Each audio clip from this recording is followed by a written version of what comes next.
Alright, so what do we want to see on the side of Viking? They got a full minute to think about. We most likely need a hero for Boom. And Boom doesn't really know who he's up against. Probably either Puck or Viper, but this lineup from Alliance is still so open. They could still just pick... Actually, they most likely will... Oh, it's on. Throw down. Let's go, boys. Sure, so now Viking gets to pick up the Tiny, and it's the same reason as before, pretty much. It's to kill the Puck, but this time it is this mid Puck most likely. So we're talking about the matchup in the previous series, we're talking about the matchup of Tiny Puck, never happened, but this time, same thing. Tiny can always blow up the Puck, it gets the ball rolling, and they have the vision source from the Wraith King Skeletons, plus the Hawk from the Beastmaster, Ench Creep. Like, there's so many ways for the Tiny to find kills, and yeah, he's actually going to have to kill 3 of the 4 heroes now on Alliance. So a different game from the first one where Tiny struggled to kill anyone. He should have a free passage of killing up at least the first 3 heroes of Alliance. Of course, the Viper +1, they shouldn't be too threatened. I like how effective it is at hitting backlines too. Yeah. Like a lot of the Alliance heroes, Enigma, Viper, they play a little slow. They have stuff in between them and the enemies. This is going to make it a lot harder though for Viking. The PLs are really good pick here. Yeah, so I think this last pick PL, there's 2 issues with it, simply because Wraith King goes Radiance has a pretty chill time, and that big skirmishing fight that we saw from Viking in game 1, that's exactly what they're going to do again. They can go Roshan themselves a little bit quicker this game, and they can really just close out the map from Alliance. Of course, this PL will eventually scale, but how much fight can your Enigma and Nyx really bring supporting the likes of the Puck and Viper? I'm skeptical about how much map they can truly play, but of course, they eventually do scale to a very nice timing. But can Viking execute really nicely in the first 20-25 minutes? Again, I mean, if they can. Is it Vavavoom time? Maybe. Let's see what Perch thinks about the Vavavoom. Let's see what Perch thinks about the Vavavoom. Enigma 5, I think, can have issues, but I think it'll lane fine against like Beastmaster and Earth Spirit. They can't really punish the Eidolons too badly, so I assume he'll be able to deny experience a lot there. Slow down Kazu's Necro. That'll mean that Nyx Assassin is more effective longer because the Necro 3 comes later. So I think I like what Alliance has done here. If he's able to absorb the space and can make it to the later stages, yeah, it could look like a pretty damn good PL game. But that's saying if he can make it. I'm seeing a lot of greed coming out from Alliance, and I think it's definitely punishable. I think Viking, they have the exact lineup to actually punish this very greedy lineup if they're running in for the 5 fight. They are. They're going to try and start some action off it. Won't quite be able to continue to chase an S4. Celery, I think he forgot where he was. Toxin is an insane ability level 1. Have to be very careful. That's why we're seeing the popularity of these offlane Vipers. They might actually kill Shad here. They will. He's sticking around at way too low of a HP. Oh no, I'm seeing some nice Eidolon usage on the board over and over again, so good XP for them. Do you think sort of the change decision there? Was he worried about Kezu going down top? It looks like they just want to make a move with Boom top. I say, look at the earn charge. A little too speedy for Hans. Going to be able to find the angle down bottom S4. He's getting caught on here. They might just have to kill. They do with the impetus. Celery's able to take him down whilst he's been left. Top. Go for Kezu here this time. He steps up, pulls down, and the eyes set on bottom. Shad still has the point saved for Reincarnate. Shad actually getting aggressive on S4. They are straight in on top of him, and S4 he's going to be able to turn and get the Viper strike off, but S4's down. Shad, he's got the Reincarnate ready for round 2. FNG, is he going to just set up onto him? He's not quite the 6th though, as Aramis, he's able to move in onto FNG with a silence. FNG's also going to go down. As Viking, they'll get the 2 of them down here. Limp's got to jump out with the orb. It's hiding inside the trees, pulling creep aggro. Oh, a nice read there from Hanskin. Dropping the T, the stun down is the one. Maybe they can take this tower off as it is the catapult wave. They're going for a Nico baby. Beautiful angle here from Aramis. Get the roar. The silence into the stun, follow roar, excellently lined up. Smoke around this area after they get this kill. Trying to go in on mid. Hanskin. He's going to get put to a stop though. The Raid Fire Blast from Shad stops them from leading in straight away, and they just turn and kill him off instead. Up top, Alliance, they should find Kezu here. The pulse down, Nico baby. Able to need to get boots to travel so you can actually play. Otherwise, you never are in a fight. Boom. He's trying to go for the rune. They're going to turn on him, but Boom didn't take it. Wait, they didn't? They didn't? They didn't? Well, I mean, he can show up for cleanup, but yeah, for the most part, still wants to just be hitting those creeps. I think right now he can show up though, as Radiance isn't done. Once Radiance is out, he has to play a little bit more careful on the sideline. This time they'll be able to deal with Boom, and they'll be able to pick up the him having a really rough start. Yeah, One in the literally river. dying at the first creep. Aramis. Find the setup here onto Hansken. Boom's able to come over. Toss him back away from any safety. Areas of the map for Nico Baby to farm, or is it going to be easier for Viking to sort of take over the map? Should be a little bit easier for Viking because they have all fronts as this Wraith King, because the rest of your lineup, it has troubles with it. So it's really all about Shad. Top Aramis. Let's start some action here onto FNG. FNG will go down, but S4's going to be able to make sure they get Aramis in return. As they get the trade. Thinking about roaring. He's going to go for it. Booms in with the combo. They'll be able to take themselves a second out of this play, Viking. Dragon Lance, too. It's a bit interesting. Rather than going for BKB on the Viper early on. Tower. Skeletons might be able to finish it off. They're looking for a play. Still going to get Hansken. Fine. Yeah, they're going to catch him for sure here, too. Oh, or maybe not. He's just outside of vision. But obviously, He's the bigger target. They're in. They've got the silence set up. As they're over onto Nico Baby, have they got the damage? He's out with the doppel out to the side. Nico Baby's going to be fine. Aramis will turn his attention over towards S4 instead, but Lee jumps in. Reincarnate pops. Time has been bought for Alliance to turn up the avalanche out, and the two of them sets up for S4's death. Aramis keeping himself off to the side as he's low, but they have the control on Hansken, the damage from Celery's impetus to take down a second. It can allow for some, pretty clutch turnovers. yeah, definitely. Boom. He's going to go down here. Great grab from Alliance. Hansken.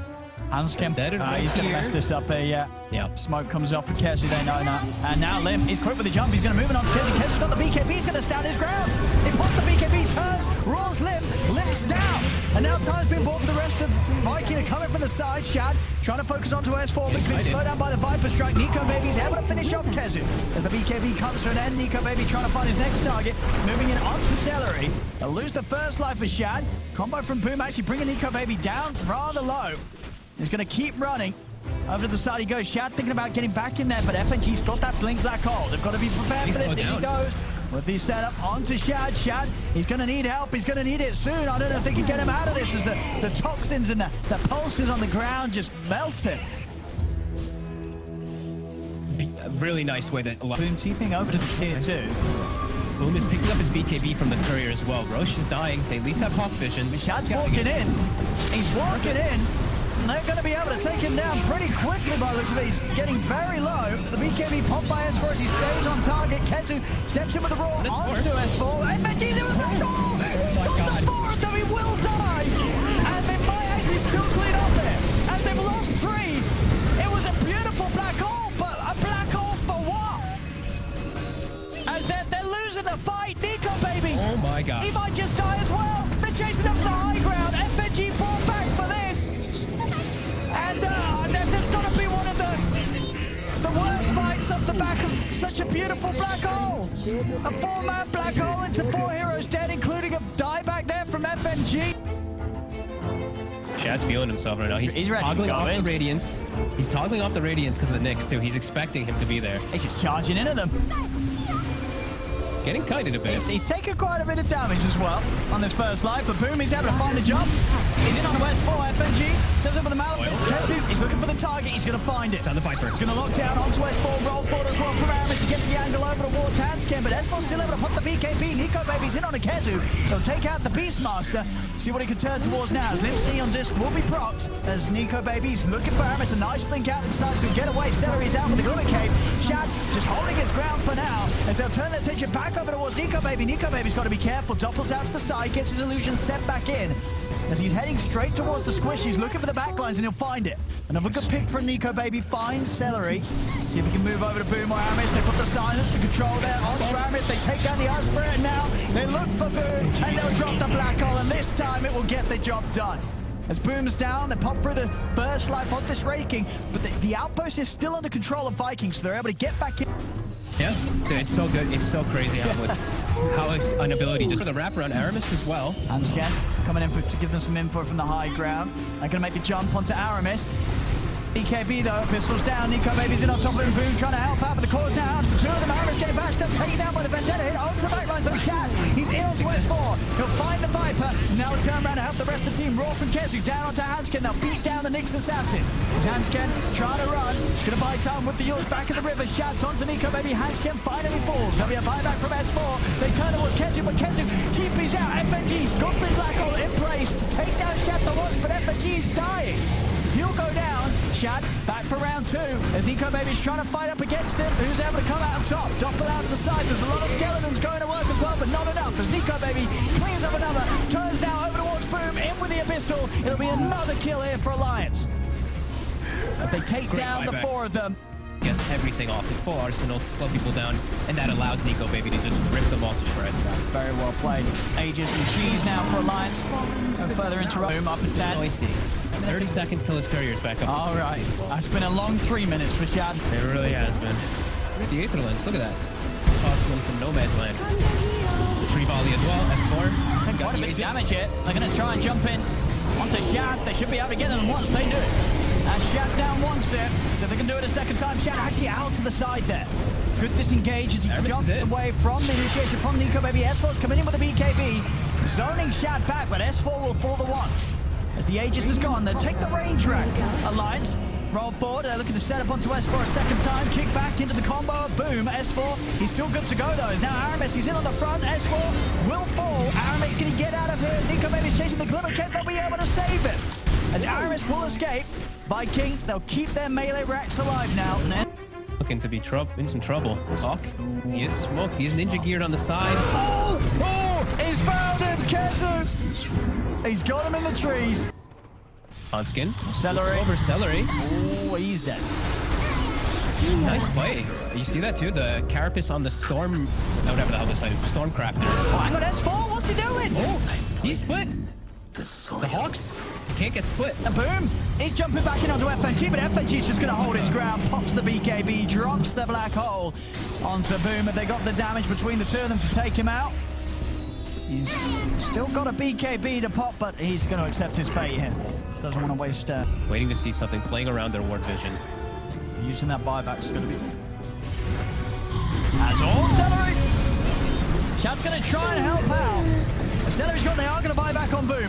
They're going to look to try and get something going here as they roll in straight away onto Nico Baby if they got enough damage. As he's down to half HP, it's not quite enough. Nico Baby's away for Aramis in there with the fall, and Kezu as well comes in with the roar as Nico Baby will get taken out. The buyback from Boom. PL. We see S4, he immediately TPs down bottom to get the split push going as top. Boom. He brought back for this. He needs help, and he needs it now. He can't afford to die. As Hanscan's in with the damage, is he going to have enough to take him out? Boom's getting low, lips in with the jump. That's Boom down for 2 minutes. He pushed on too far and too alone. Aramis also in trouble now as he cannot escape this. And that death here from Boom, I mean, you see it straight away with the buyback of Nico Baby. This game to be closing out. Can't even put up a fight now without this Tiny. They're going to have to let this top racks go, and probably even the bottom one. Aramis does have buyback, but no Boom for over a minute. Where are you going? So it's going to be this constant pressure that Viking has to deal with anyway on top of all this looming. So Viking's actually trying to contest. I mean, Celery's coming out. He's kind of drawing their attention away from the pit. Shad, he's looking for a target on the backlines, but he's been stunned by the spike Carapace. They turn with the Impale. Dream Core down onto Kezu. Shad, he's getting low. He's trying to get himself out of vision into the pit, but FNG on the side. He's dropping the black hole onto Kezu, making sure that there's no roar for this fight as Kezu's down. Shad's up for round 2. Is able to get the blink outside of the pit as he respawns Aramis. He actually rolls straight in. He's got to go with the BKB in the ult. He's looking to roll straight back out. I get over towards the safety of Shad. In with the Malphite, slips in with the jump. Aramis, he's down. Does have buyback available. Roshan will fall. Alliance will be able to clean it up. Trap themselves the Aegis. Shattered away. Kezu. He's trying. Kezu's in trouble. Boom, trying to turn things around with the Daedalus Aghanim's damage. He gets FNG low. He's trying to head over towards Aramis. It's in with the combo. They take down FNG, but they've lost Kezu. They've lost Shad. And they've lost Boom, and they've lost the game. As GG is called, Alliance will be able to close up this game 2 against Viking. Very close back and forth game. You see that Alliance just a little bit more comfortable in these later stages as Nico Baby, a much more self-reliant hero this PL.